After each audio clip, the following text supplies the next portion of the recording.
이 시간 다 같이 자리에서 일어나 우리 하나님께 예배하며 나아가겠습니다. 사랑의 하나님 감사합니다.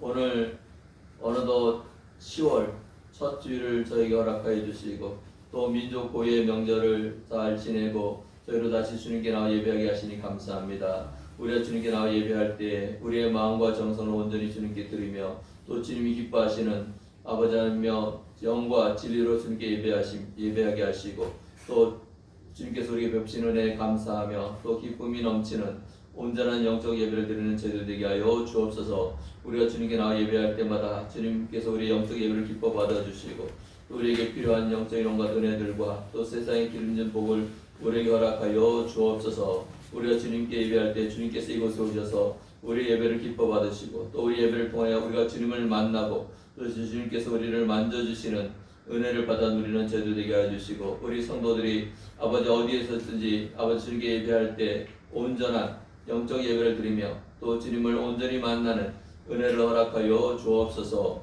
예수님의 이름으로 기도합니다. 아멘. 다시 찬양 3장 찬양하겠습니다.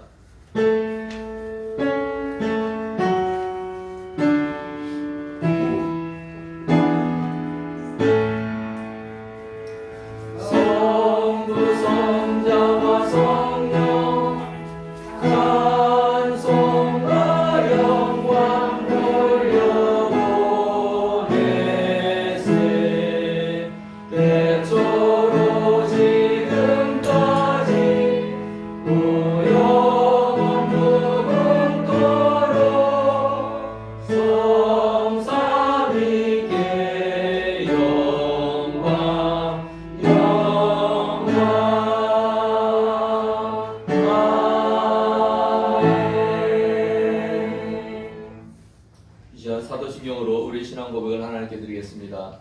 나는 전능하신 아버지 하나님 천지의 창조주를 믿습니다. 나는 그의 유일하신 아들 우리 주 예수 그리스도를 믿습니다.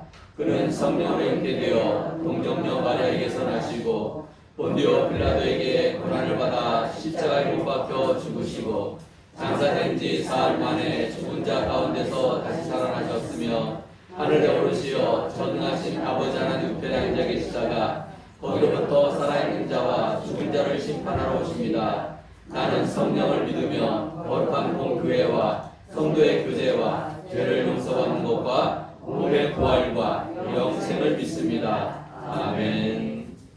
같이 자리에 앉아서 찬양 312장 찬양하겠습니다.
기도해 주시겠습니다. 하나님 감사합니다. 한 주간 동안 하나님의 은혜 가운데 우리를 지켜주시고 구하여 주시고 이제 거룩한 성의를 우리에게 주셔서 주님 전에 나올 수 있도록 은혜를 베풀어 주신 것을 감사드립니다. 아버지 하나님 우리에게도 충주대를 주셔서 아버지 멀리 있던 가족들과 또 만나게 하시고 하나님의 은혜를 깨달을 수 있도록 은혜를 베푸셨사오니 주님 감사합니다. 그러나 아버지 많은 사람들이 하나님을 알지 못하고 우상하며 조상에게 절하고 아버지의 마음을 아프게 하는 죄를 용서하여 주시옵소서.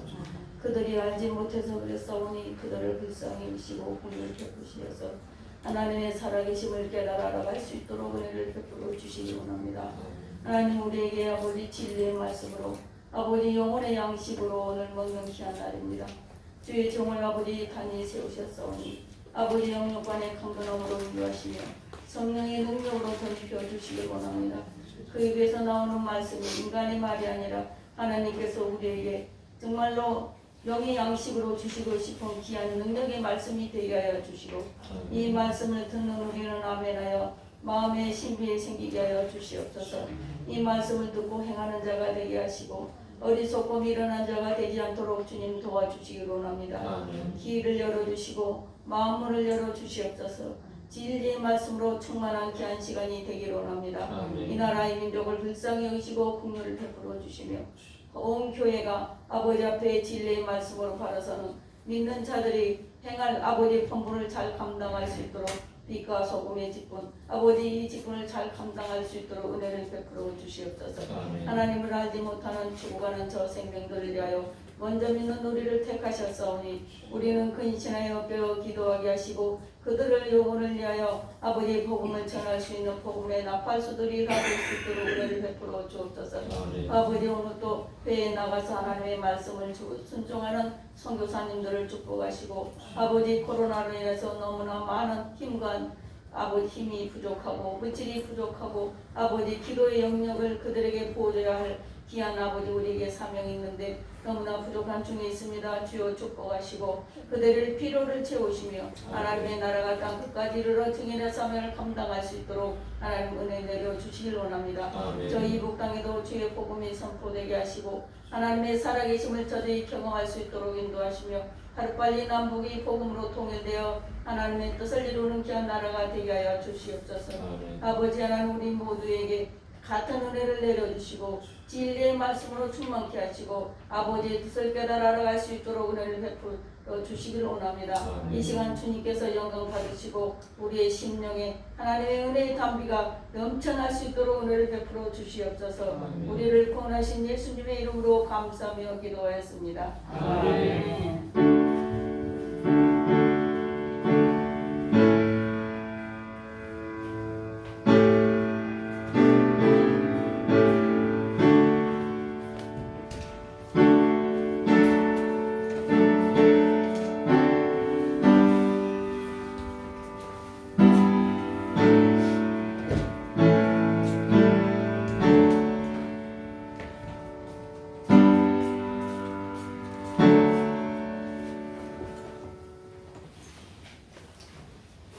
네, 오늘 같이 나눌 성경 말씀은 구약성경 창세기 22장 1절에서 12절 말씀 같이 보겠습니다.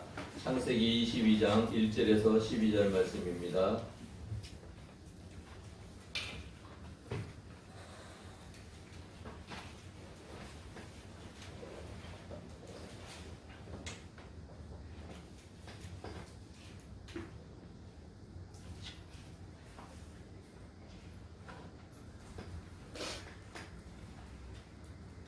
예, 다 찾으셨으면 한 절씩 교독하겠습니다. 그 일 후에 하나님이 아브라함을 시험하시려고 그를 부르시되 아브라함 하시니 그가 이르되 내가 여기 있나이다. 여호와께서 이르시되 내 아들 내 사랑하는 제자 이삭을 내고 모리아 땅으로 가서 내가 내게 이르는 천사 거기서 그를 돌려오리라. 아브라함이 아침에 일찍 일어나 나귀의 안장을 지우고 두 종과 그의 아들 이삭을 데리고 번제에 쓸 나무를 쪼개어 가지고 떠나 하나님이 자기에게 일러주신 곳으로 가더니 제3의 아브라함이 눈을 들어 그것을 멀리 바라보니라. 이에 아브라함이 종들에게 이르되 너희는 나귀와 함께 여기서 기다리라. 내가 아이와 함께 저기 가서 예배하고 우리가 너희에게로 돌아오리라 하고 아브라함이 그의 번제나무를 가져다가 그의 아들 이삭에게 주고 자기는 그가 아들 손에 들고 두 사람이 동행하니 이삭이 그 아버지 아브라함에게 말하여 이르되 내 아버지 하니 그가 이르되 내 아들아 내가 여기 있노라. 이삭이 이르되 돌과 나무는 있거니와 번제할 어린 양은 어디 있나이까. 아브라함이 이르되 내 아들아 번제할 어린 양은 하나님이 자기를 위하여 주신 것이라고 두 사람이 함께 나아갔어.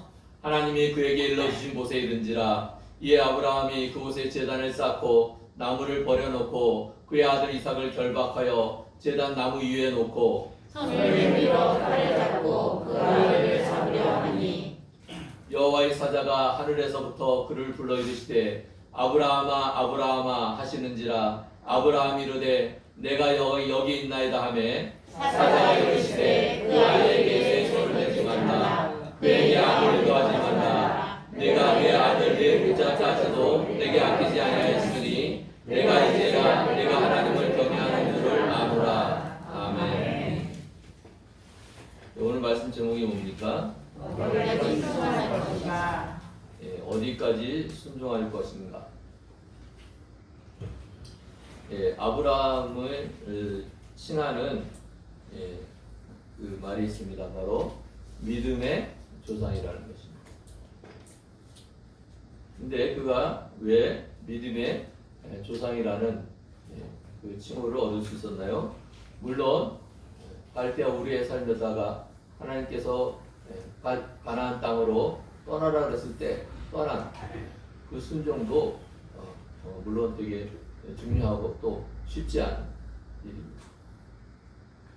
또 자기와 자기 아내가 아이를 생산하지 못할 나이가 됐는데 하나님께서 그에게 아들을 주겠다는 그 말씀을 믿고 나아간 것도 정말로 그의 믿음을 증명하고 있습니다. 근데 아브라함에게 가장 중요한 그가 진짜 하나님을 믿는 건다는 것을 증명한 사건이 바로 오늘 이 사건입니다. 오늘 1절에 보면 뭐라 그래요? 그 일 후에 하나님이 아브라함을 시험하시려고 그를 부르시되, 하나님께서 아브라함을 어떻게 하려고 시험하려고 그를 부르셨다는 것입니다. 그에게 말씀하셨다는 얘기입니다. 즉 하나님께서 이삭을 제물로 하나님께 제사를 드리라라고 명령하신 이 사건이 하나님께서 아브라함을 괴롭게 하려고 또 그를 고통스럽게 하려고 그런 것이 아니라 하나님께서 아브라함의 믿음을 시험하기 위해서 그에게 말씀하셨다는 것입니다.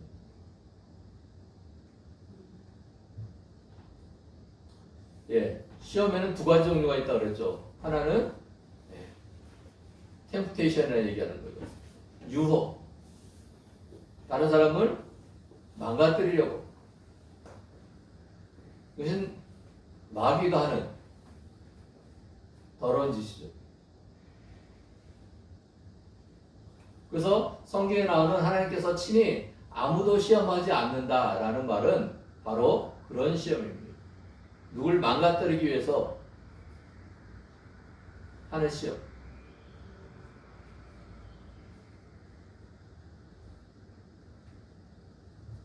근데 오늘 이 시험은 영어로 하면 테스트예요. 테스트가 뭐예요? 우리가 공부를 하고 나면은 공부를 제대로 했는지, 제대로 이해했는지, 그런 거를 알아보기 위해서 평가를 하잖아요. 그때 하는 테스트예요. 그 시험이에요.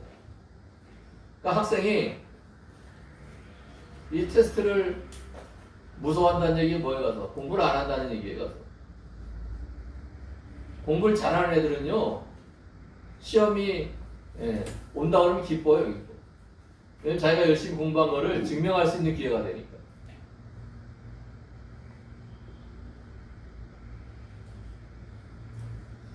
근데 하나님께서 아브라함이 하나님을 잘 믿고 섬기는지 그거를 모르셔서 시험을 하겠어요? 그죠? 하나님은 전지전능하신 분인데 아브라함이 하나님을 얼마나 믿고 잘 섬기는지 하나님께서 모른다는 것은 이해가 안 가요. 뭐 우리라면 그럴 수가 있죠.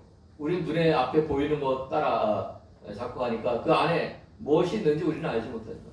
제가 늘 말씀드리잖아요. 우리가 사람들은 속일 수 있어도 하나님은 절대로 속일 수가 없다. 하나님은 속는 분이 아니에요. 그런데 왜 하나님께서 아브라함을 다 알고 계시는 분이 왜 아브라함을 시험을 하려고 그의 아들 독자 이삭을 하나님께 번제물로 드리라고 이 시험을 그에게 주었습니다. 시험에는 분명히 목적이 있어요.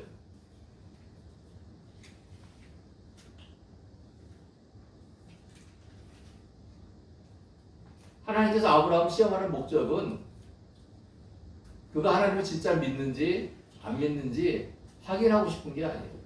그건 하나님께서 이미 다 아세요. 근데 뭐예요? 그가 그 시험을 통과함으로써 드러남으로써 하나님께서 대놓고 그에게 복을 주실 수 있는 기회를 부여하는 거예요. 기회.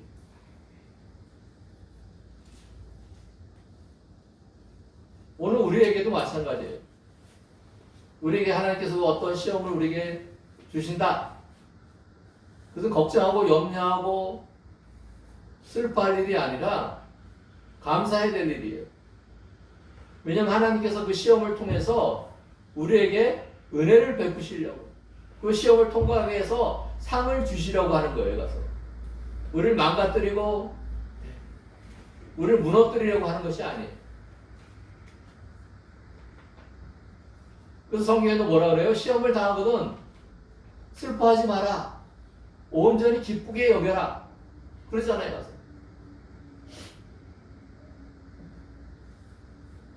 제가 말씀드렸듯이 공부를 열심히 잘하는 애들은 시험이 두렵지가 않아요. 왜냐하면 자기가 열심히 공부한 것들을 확인받는 시간이니까 겁이 안 나요. 근데 공부를 제대로 안 하는 애들은 시험 때가 되면은 공부는 안 하면서 스트레스를 받아요. 시험 때 가서 매일 놀면서도 시험에 대해서는 두려워요. 그래서 시험 뒤에 그 결과가 나오잖아요. 그 결과에 대해서 두려워하는 거죠. 시험이 무서운 게 아니라. 오늘 하나님께서 아브라함을 시험하신 그 이유가 뭐예요? 아브라함에게 상을 주시려고. 아브라함에게 복을 주시려고.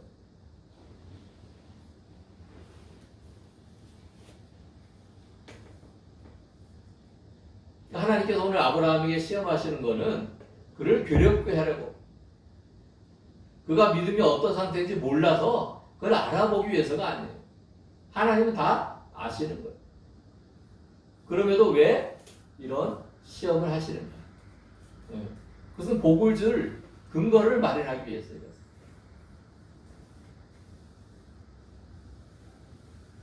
다른 사람이 그 사람이 하나님의 복을 받아도 뭐라고?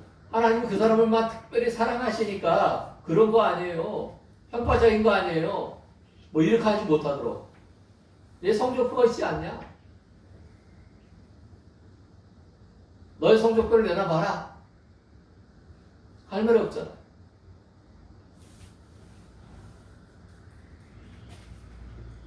오늘 하나님께서는 아브라함도 시험하지만 저희들도 시험하십니다. 뭐 하기 위해서요? 우리에게 복을 주시기 위해서. 우리에게 복을 주시는 근거를 마련하기 위해서. 또 우리가 마음으로 믿는다 그러는데 마음으로 믿는다는 걸 어떻게 볼 수가 없잖아요.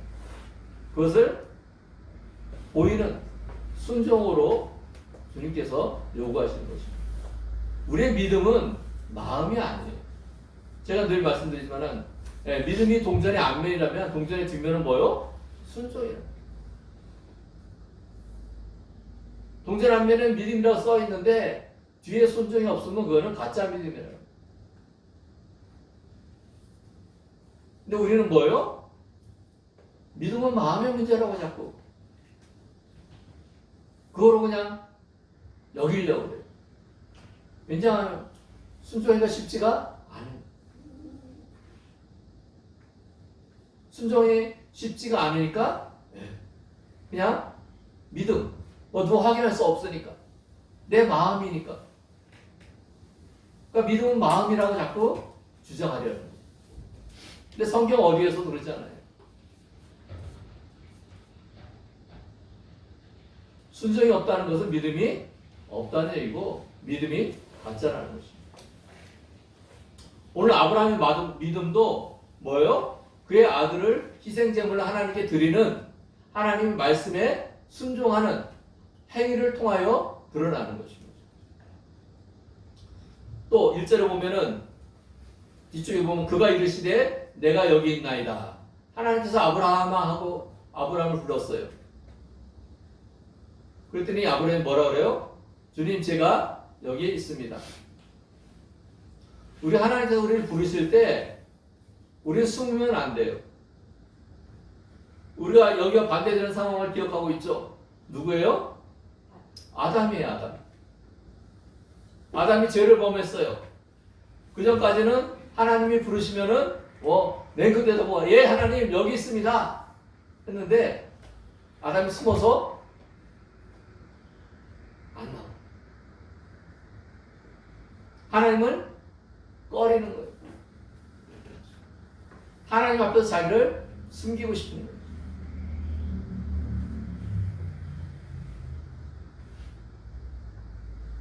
근데 아브라함은 뭐예요? 하나님 부르시니 주님 제가 여기 있습니다. 이 얘기는 뭐예요? 주님 저한테 무슨 말씀하실 거 있으면 하세요. 제가 순종하겠습니다. 그저 내가 여기 있어. 그 표현이 아니에요. 제가 주님의 말씀에 순종할 마음으로 지금 여기 나왔습니다. 라는 표현입니다.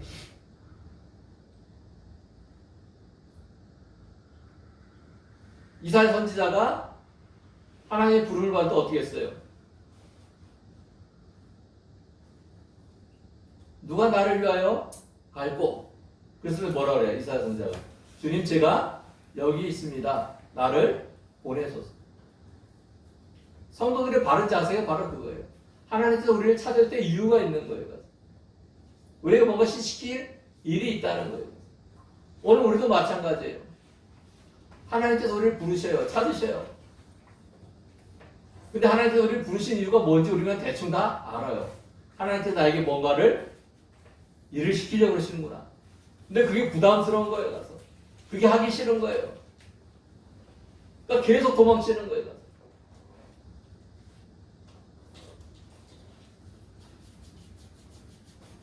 그런 사람들은 복을 받지 못해요.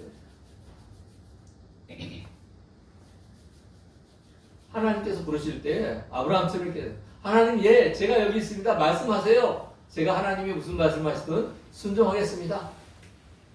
어디를 가라면 가고 여기 머무르면 머물고 뭘 하려면 하고 하지 말으면 안 하고 제가 아닌 주님의 뜻대로 하겠습니다. 라는 표현입니다.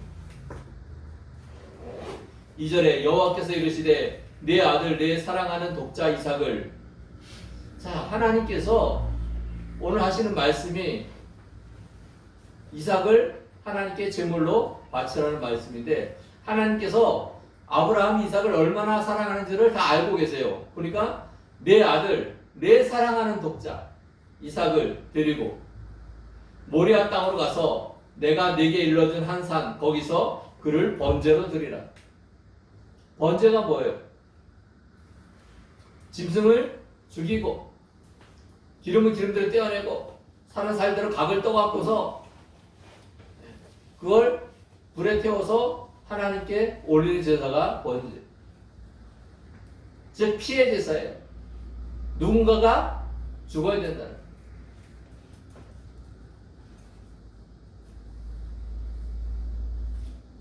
아브라함 당시에도 이방인들 중에 우상들을 섬기는 사람들은 인신제사라 해서 사람을 죽여서 제물로 드린 제사가 있었어요. 근데 우리 하나님은 그런 하나님이 아니었어요. 우리 죄를 대신해서 동물을 대신 죽이고 우리를 용서하시고 살리는 그런 은혜의 하나님이었어요. 근데 그런 하나님이 더군다나 믿음의 조상으로 인정하고 세운 아브라함에게 아들을 잡아서 나에게 제사를 드리라. 이 하나님은 아브라함이 아는 하나님은 아니었을 것 같아요. 제가 아브라함이었죠. 하나님께서 왜 그러시지? 하나님은 그런 분이 아니잖아.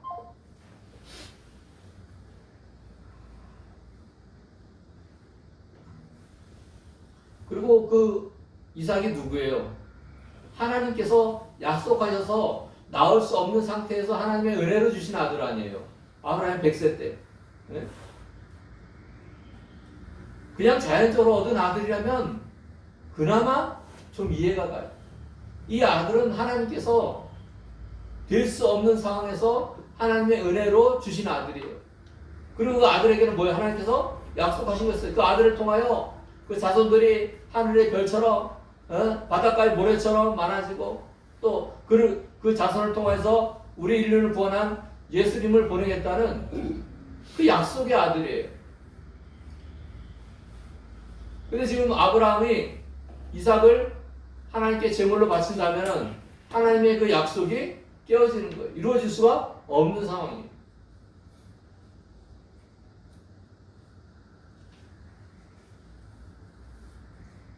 근데 아브라함은 아무 소리도 하지 않았어요.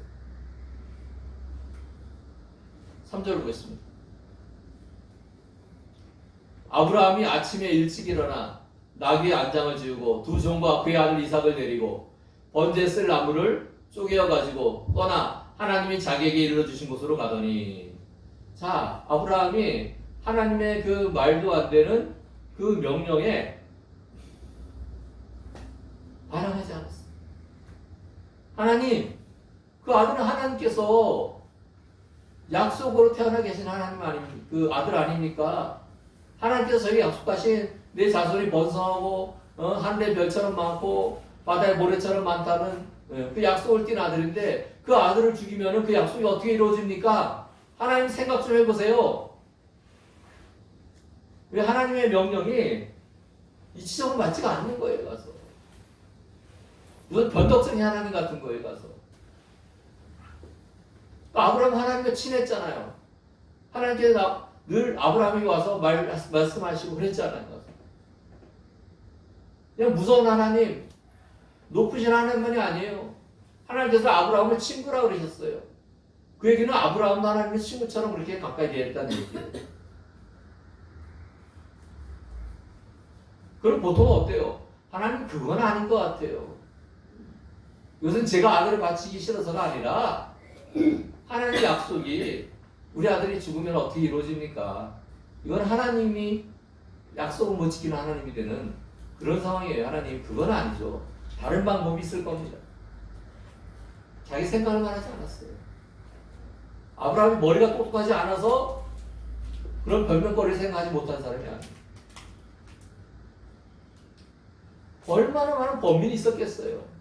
아마 아브라함이 아침에 일찍 일어나 했지만은 제가 본다면 아브라함은 그날 밤 거의 뜬 눈으로 밤을 지새웠을 것 같아요. 그 당시 아브라함에게 제일 귀중한 것이 있다면 뭐겠어요? 이삭이었어요. 다른 아들, 하갈에서 낳았던 아들 이스마엘은 쫓아보냈어요. 집에 없어요. 그래도 아브라함은 하나님 말씀하시니까 어떻게 했어요? 곧장 순종했다는 얘기예요. 아침 일찍 일어나서 그에게 뭐에 가서 하나님께서 말씀하신 거를 곧바로 순종했다는 거예요. 여기서 아침 일찍이라는 히브리어가 원어를 보면은 일찍이라는 뜻도 있지만은 정성을 다하여서 그런 뜻도 있어요.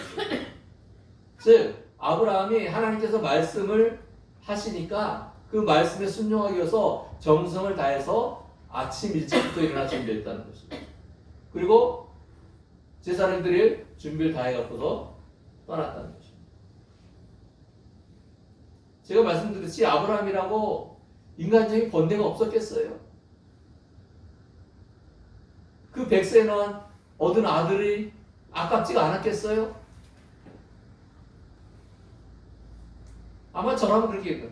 하나님 저를 데려가시고 제 아이들 사이 저는 뭐 이제 지금 이게 이삭이 한 16, 17살 때쯤이니까 저를 이제 한 120년 가까이 살았으니까 저는 가도 아깝지 않습니다.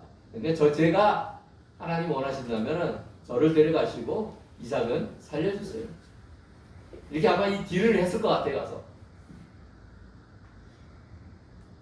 근데 아브라함은 그러지 않아. 마음은 찢어질 것 같고 도저히 순종할 수 없는 그런 하나님 말씀이지만은 아무 소리지 않고 또 하기 싫은 일을 우리가 어때요? 어떻게든 뒤로 미루잖아요. 어떤 핑계를 대서라도 그죠? 하기 싫으면은 오늘 해야 되는데 아우 내일 되면 아우 다음 주에 하지. 또 다음 주가 아니라 한 달 뒤에 하지. 날씨가 좋아지면 하지. 뭐 온갖 핑계에 대해서 뒤로 미루잖아. 아브라함은 그러지 않았어요. 그것이 하기 좋은 일이 아니었어요. 너무너무나 하기 싫은 일이었어요. 그렇지만 하나님께서 말씀하시니까 새벽부터 일어나서 자는 종들을 깨워서 준비하고서 새벽에 출발했다. 그 출발해서도 어때 가서 거기까지 가는 거 빨리 가면 아들을 빨리 죽여야 되잖아요. 온갖 민기적거리고 그런 게 맞잖아요. 근데 아브라함 그러지 않았어요. 마치 즐거운 일을 행하듯이 막 그냥 마음 급하게서 달려가듯이 갔다는 것입니다. 저는 그래서 아브라함 순종이 부득이한 순종. 내가 너무너무 하기 싫지만 하나님이 말씀하시니까 하는 그런 부득이한 순종이 아니라는 거예요. 정말로 하나님께서 명령하시니까 마치 기쁜 일처럼 열심히 또 시간을 빨리빨리 해서 그걸 해나갔다는 거예요. 도저히 이해가 안 가지만은 그래서 제가 이 말씀을 보면서 도대체 아브라함은 하나님께 순종하는 것이 어디까지 가는 거를 순종이라 생각하는가? 말도 안 되는 하나님의 폭군과도 같은, 쉽게 말하면 요새 말하면 갑질하는 하나님, 뭐 이렇게 느껴질 수 있잖아요. 가서 그런 하나님의 말씀인데도 억지로 하기 싫은 거 그냥 마지못해 끌려가면서 하는 게 아니라 마치 굉장히 즐거운 일을 하듯이 그렇게 빨리빨리 움직이면서 그렇게 했다는 것은 정말로 이해가 안 가요. 정말로 아브라함의 믿음의 수준은 뭐 우리가 생각할 수 있는 수준을 넘어서는 거예요. 그러니까 아브라함 순종은 마지못해서 하는 순종이 아니에요. 그냥 하나님 말씀하시니까 에휴, 뭐 내가 버텨서 이길 수 있는 분이 아니니까 이런 순종이 아니라는 거예요. 너무나 어이가 없지만은 인간적으로 이해가 안 가지만은 아브라함이 하는 모습을 보면은 마치 자기가 소풍날 앞두고서 새벽부터 깨어서 소풍 가는 거 준비하고 막 비가 온다 그러면 막 마음이 상하고 막 이런 소풍 가는 아이들 심령과 비슷하게 이 이삭을 번제로 드리는 이 길을 떠나는 아브라함이 그런 모습이라는 거예요. 마음이 즐겁다는 건 아니겠지만은 마치 그렇게 보이는 것처럼 한다는 거죠. 정말로 우리가 볼 때 이해할 수 없는 아브라함의 모습입니다. 예, 5절 보겠습니다. 이에 아브라함이 종들에게 이르되 너희는 나귀와 함께 여기서 기다리라. 내가 아이와 함께 저기 가서 예배하고 우리가 너에게로 돌아오리라 하고. 자, 모리아산에 가까이 가서 한 5km 정도쯤에 도달했을 때 이제 산으로 올라가야 될 때쯤에 아브라함이 이제 나귀들을 세우고 또 종들에게 내가 이삭과 같이 하나님께 예배하고 내가 하나님 돌아올 테니까 이삭과 같이 돌아올 테니까 너희들은 여기서 있어라, 남아 있어라. 근데 여기서 보면은 희한한 표현이 나와요. 내가 아이와 함께 저기 가서 예배하고 우리가. 자, 지금 아브라함은 하나님께 이삭을 번제로 제물 드리기 위해서 떠나는 거예요. 갈 때는 이삭과 같이 오지만 올 때는 뭐예요? 올 때는 어때요? 혼자 오죠. 그래서 저는 우리가 너에게 돌아오는 이 표현을 아브라함의 마음이 이 종들에게 지금 종들을 두고 가는 이유가 뭐예요? 같이 가도 상관없잖아요. 근데 왜 두고 가요? 종들을 데려가면은 아브라함 이삭을 제물로 드리려고 할 때 종들이 옆에서 말리지 않겠어요? 바행거리가 되는 거예요. 그래서 두고 가는 거예요. 뭐 그렇지만은 또 종들에게 이삭을 제물로 드린다는 얘기는 못하니까 그냥 좋게 표현으로 종들에게 내가 가서 하나님께 예배 드리고 아들과 같이 가서 예배 드리고 다시 올 것이다. 그래서 우리라고 표현했다. 그런 생각을 했었어. 그러니까 종들을 속이기 위해서. 근데 성경을 다시 읽다 보니까 그것이 아니라는 걸 알았어요. 아브라함은 하나님의 약속에 대해서 철저히 믿었던 사람이에요. 즉 하나님께서 아브라함이 그 아들 이삭을 하나님께 제물로 바치라고 해서 제물로 드릴지라도 하나님께서는 어떠한 방법으로도 다시 이삭을 회복할 것을 아브라함은 믿었다는 거예요. 그러니까 이게 거짓말을 하는 게 아니라 믿음의 표현이라는 것이에요.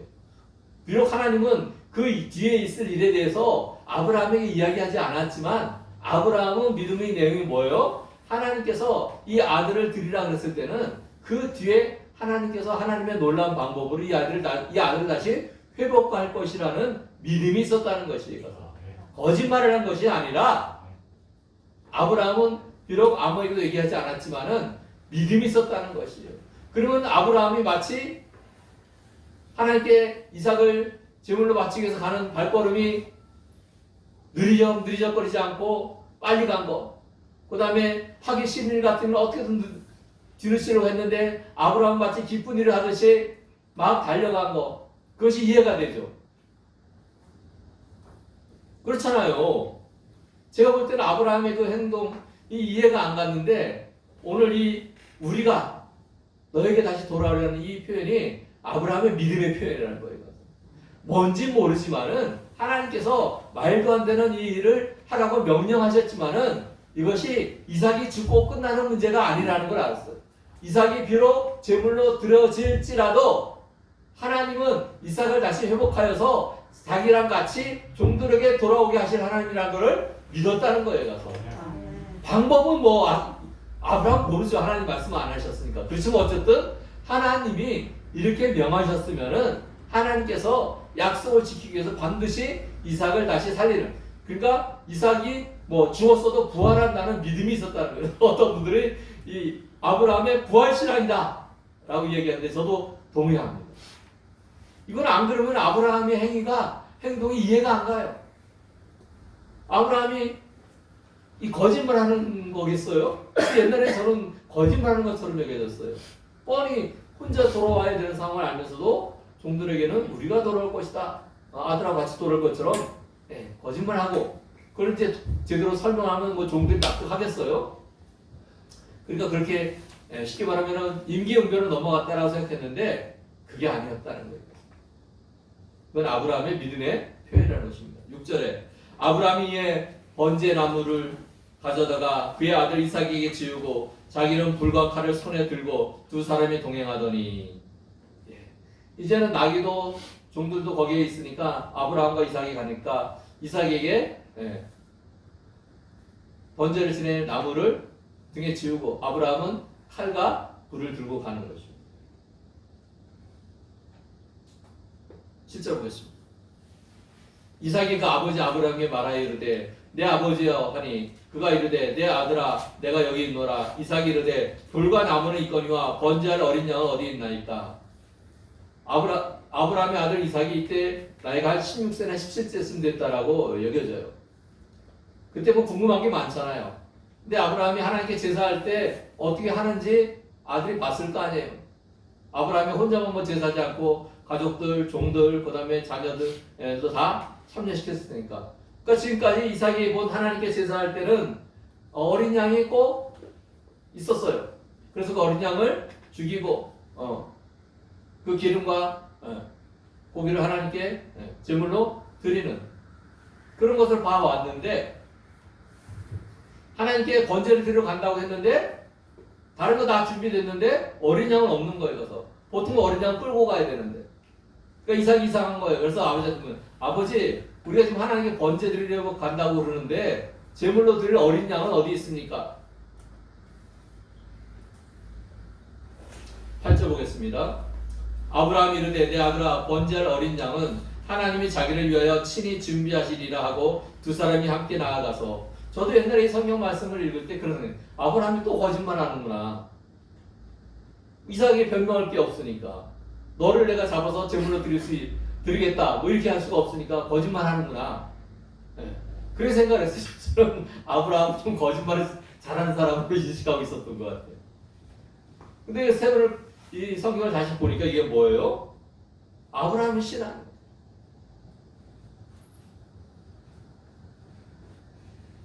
분명히 하나님께서 준비하실 것이다. 나는 모르지만은 하나님의 방법이 있을 것이다 라고 믿는다는 거예요. 자, 근데 아브라함이 이렇게 믿고 가는데 하나님께서 어린 양을 준비해 주지 않으셨어요. 적어도 이삭을 잡으려 할 때까지는 어린 양이 준비되지 않았어요. 그죠? 아브라함의 기대가 어떻게 된 거예요? 깨진 거예요.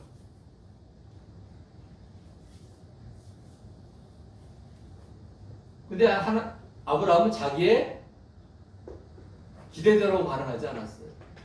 자기 기대대로 안 됐다고 하나님을 원망하지 않았어요. 9절 보겠습니다. 하나님이 그에게 일러주신 곳에 이른지라 이에 아브라함이 그곳에 제단을 쌓고 나무를 버려놓고 그의 아들 이삭을 결박하여 제단 나무에 놓고 네, 그렇게 말을 했지만은 모리아산에 올라가서 뭐예요? 네, 제단을 쌓고 돌로 제단을 쌓고 그 다음에 그 위에 제물을 태울 나무를 밑에 다 깔았어요. 그리고서 이삭을 묶었어요. 그것은 제물을 잡을 때 하는 행동들이에요. 뭐 짐승들도 막 반항하니까 묶어놓고 잡을 거 아니에요. 근데 이때 아브라함 나이가 117세, 이삭의 나이가 17살. 자, 힘으로 하면 누가 이길까요? 이삭이 이겨요. 무슨 아브라함이 천하에 무슨 장수라 한다 할지라도 그 나이가 되면은 못 이겨요. 근데 이삭이 순순히 묶였어요. 우리는 아브라함 순종만 얘기하는데 사실은 이삭이 그 아버지에 대한 순종과 하나님에 대한 순종이 있었다는 거예요. 아버지가 그렇게 할 때 자기가 제물이 된다는 걸 이삭이 알았어요. 말도 안 되는 얘기죠. 아버지의 자기를 배신하는 거예요. 자기를 죽여서 하나님께 제사한다고. 조금 전에 하나님께서 어린 양 준비해 놓을 거라고 거짓말 해놓고. 더군다나 그때가 얼마나 반한 게예요. 분명히 그랬을 거예요. 근데 아브라함이 묶을 때 이삭이 묶였다는 건 뭐예요? 이삭이 아버지의 뜻과 하나님의 뜻에 순종했다는 것이 뭔지는 잘 모르지만은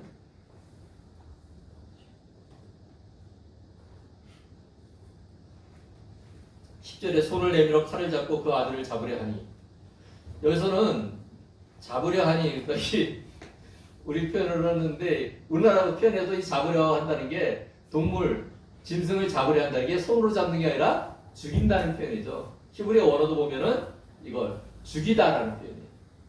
그 아들을 죽이려고 칼을 들고서 지금 찌르려. 11절 여호와의 사자가 하늘에서부터 그를 불러 이르시되 아브라함아 아브라함아 하시는지라 아브라함이 이르되 내가 여기 있나이다. 네.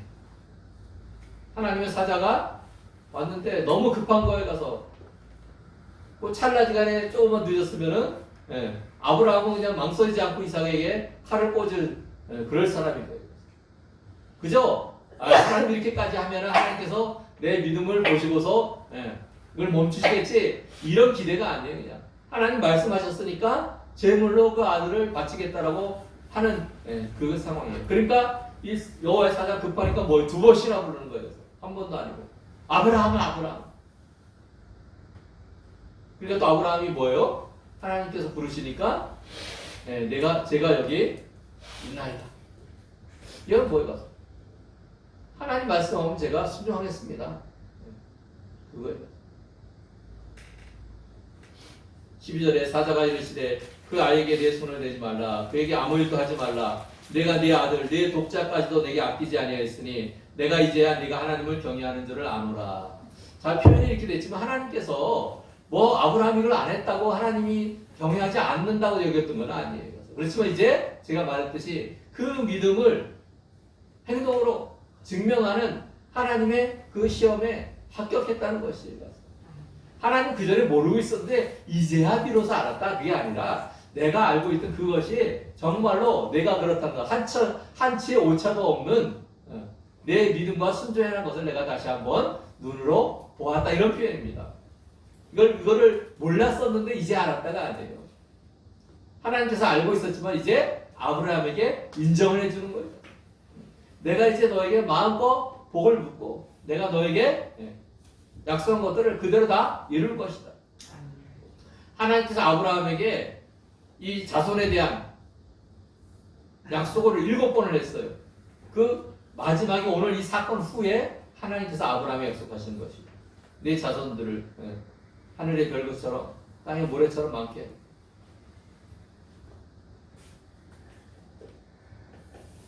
제가 말씀드렸죠. 하나님께서 우리를 시험하신 이유는 뭐예요? 우리에게 복을 주시기. 그러니까 우리가 시험이 올 때 잘 통과해야 돼요. 걱정하고 염려할 것이 아니라 아브라함이 마치 기쁜 소풍 가듯이 그렇게 빨리 모래사장에서 나아갔던 것처럼 말도 안 되는 우리 인간의 감정으로는 이해가 안 되는 근데 그 안에 뭐가 있었다고요? 아브라함이 절대적인 신앙이 있었습니다. 하나님에 대한 믿음이 있었던 거예요. 그러니까 그가 순종할 수 있었던 것은 뭐예요? 바로 그 믿음이 있었기 때문에 순종이 할 수 있었던 거예요. 아브라함이 인간적으로 모진 아버지라서 하나님 말씀에 순종했은 게 아니에요. 그리고 하나님께 순종하면 뭐예요? 반드시 하나님께서 상급을 주십니다. 복을 부어 주신다는 거예요. 또 우리가 시험이 올 때 뭘 생각해야 돼요? 눈앞에 있는 어려운 시험의 순간을 기억하지 말고 그 뒤에 하나님께서 주실 복을 기억하라는 얘기예요. 그래서 우리에게 시험이 안 오면 우리는 이상히 여겨야 돼요. 성경에 나오잖아요. 시험에 불시험. 불시험이라는 게 뭐예요? 아주 무서운 시험이라는 거예요. 그런데 그것을 봐도 우리는 기뻐해야 되는 거예요. 왜? 그것이 우리가 망하는 게 아니라 하나님께서 그걸 통해서 우리에게 복을 주시기 위해서 지나가야 되는 관문인 거예요. 관문. 그걸 통과하지 않으면 복을 받을 수가 없다는 것입니다. 우리가 지금 어려워요. 정말 막 눈물이 막 저절로 나는 그런 시대를 살고 있어요. 근데 우리가 뭐예요? 이 시대를 잘 봐야 돼요. 하나님께서 이러한 걸 통해서 우리에게 뭘 하시기를 원하십니까? 하나님 뜻이 어디에 있는지, 우리가 어떻게 반응하는 것이 하나님 뜻에 순종하는 것인지 분명히 좀 깨달아야 돼요. 눈에 보이는 것 따라가지 말고 하나님께서 이 이후에 순종하는 자들에게 주실 복을 바라보시기 바랍니다. 혹시 어려운 가운데 있는 분들이 있어요? 우리 성도들 가운데 너무너무 힘들어서 막 눈물이 마를 정도로 힘든 분들도 있어요. 그렇지만 우리 아브라함의 시험, 이런 시험, 우리가 지금 당하는 시험은 아무것도 아닌 거예요. 시험이 힘들고 어려우면 그걸 통과하면 더 큰 복이 있는 거예요. 더 큰 상이 있는 거예요. 우리 하나님은 그런 분이에요. 우리 성도는 오늘 말씀을 보면서 우리가 어디까지 순종할 것인가? 그냥 100% 그냥 끝까지 순종하는 거예요. 나를 다 드리려면 나를 드리고 내 생각이 아닌 하나님의 뜻이 더 중요한 걸 깨닫고 내 생각이 아닌 하나님 뜻에 순종하기를 주님의 이름으로 축원합니다. 그래서 주님께서 주시는 복을 받아 누리기를 간절히 바랍니다. 이 시간에 내게 있는 항해국밥 찬양 드리면서 귀한 예물을 봉헌하겠습니다.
오늘 11조 드린 손길이 있습니다. 11조에 드린 손길이 있습니다. 11조에 드린 손길이 있습니다. 11조에 드린 손길이 있습니다. 11조에 드린 손길이 있습니다. 11조에 드린 손길이 있습니다. 11조에 드린 손길이 있습니다. 11조에 드린 손길이 있습니다. 감사함을 드린 손길이 있습니다. 감사함을 드린 손길이 있습니다. 감사함을 드린 손길이 있습니다. 감사함을 드린 손길이 있습니다. 감사함을 드린 손길이 있습니다. 감사함을 드린 손길이 있습니다. 감사함을 드린 손길이 있습니다. 생일 감사함을 드린 손길이 있습니다. 주일원금들의 손길이 있습니다. 주일원금들의 손길이 있습니다. 주일원금들의 손길이 있습니다. 성교예물 드린 손길이 있습니다. 성교예물 드린 손길이 있습니다. 성교예물 드린 손길이 있습니다. 성교예물 드린 손길이 있습니다. 예, 드린 예물 위해서 기도하겠습니다. 사랑의 하나님 감사합니다. 오늘 거룩한 주일 저희가 허락하시고 저희로 주님께 나와 예배하게 하신 하나님 감사합니다. 또 지난 주간에는 또 한가위 명절로 또 우리가 또 일가 친척들을 보고 또 가족들과 좋은 시간을 보내게 하시고 또 이 어려운 때이지만은 또 아버지 하나님 즐겁게 또 하나는 또 음식을 나누며 또 교제할 수 있도록 하신 하나님 감사합니다. 이 나라 민족이 어려운 가운데 있지만은 주님께서도 우리에게 은혜를 베푸시고 또 우리를 또 살리시고 우리를 구원하시는 그 은혜를 늘 감사하며 주님께 나아가는 우리가 세상의 즐거운 것들뿐만 아니라 또한 주님께서 우리를 위해 예비한 그 모든 것들을 인하여 기뻐하며 감사하며 나아가는 저희들 되게 하여 주옵소서. 우리가 주님께 예배할 때 귀한 예물을 가지고 왔습니다. 이 예물 드린 손길들을 주님께서 기억하여 주시고 주님께서 이 예물 드릴 때 안타까움이나 또는 마음에 또 어려움을 가지고 예물을 드린 손길이 없게 하여 주시고 또 기쁘고 감사하고 주님께 더 드리지 못해서 안타까워하는 그런 마음으로 우리가 주님께 예물을 드릴 수 있도록 은혜를 베풀어 주시고 이 예물 드린 손길에 주님께서 영적인 복과 세상의 기름진 복과 필요한 것들을 채우시는 은혜를 허락하여 주옵소서. 또한 우리가 이 예물을 드려지는 곳이 아버지 하나님의 주님께서 이 예물이 주님께서 기뻐하시는 곳에 또 죽어가는 영혼을 살리며 고통 속에 있는 자들을 위로하고 세우는 곳에 쓰여질 수 있는 귀한 예물이 되도록 은혜를 베풀어 주옵소서. 예수님의 이름으로 기도합니다. 아멘. 예, 우리 큰 기쁨에 오셔서 예배드리신 분들을 주님의 이름으로 환영합니다. 각 가정과 사업장에 하나님의 은혜와 평강이 넘치기를 간절히 바랍니다. 우리 옆 사람들과 멀리 떨어져 있지만은 샬롬 인사하겠습니다. 샬롬.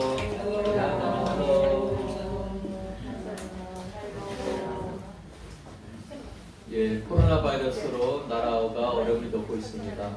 새벽 기도회와 불며 철야 오후 예배는 코로나 방역 단계 하락시까지 중단됩니다. 위하여 기도해 주시기 바라고 또 협조해 주시기 바랍니다.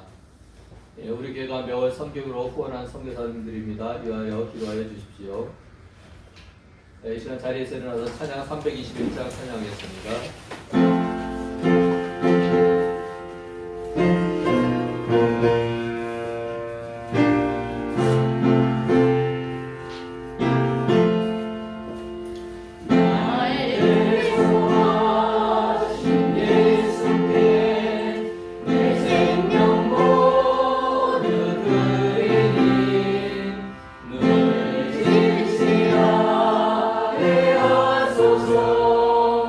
내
베푸신 사랑하심과 성령님께서 우리를 지키시고 보호하시고 인도하심이 이곳에 있는 우리 주의 백성들과 우리 큰 기쁨교회 성도님들과 또 이 나라와 민족과 조국 교회 위에 이제로부터 영원히 함께하기를 간절히 축원하옵나이다. 아멘.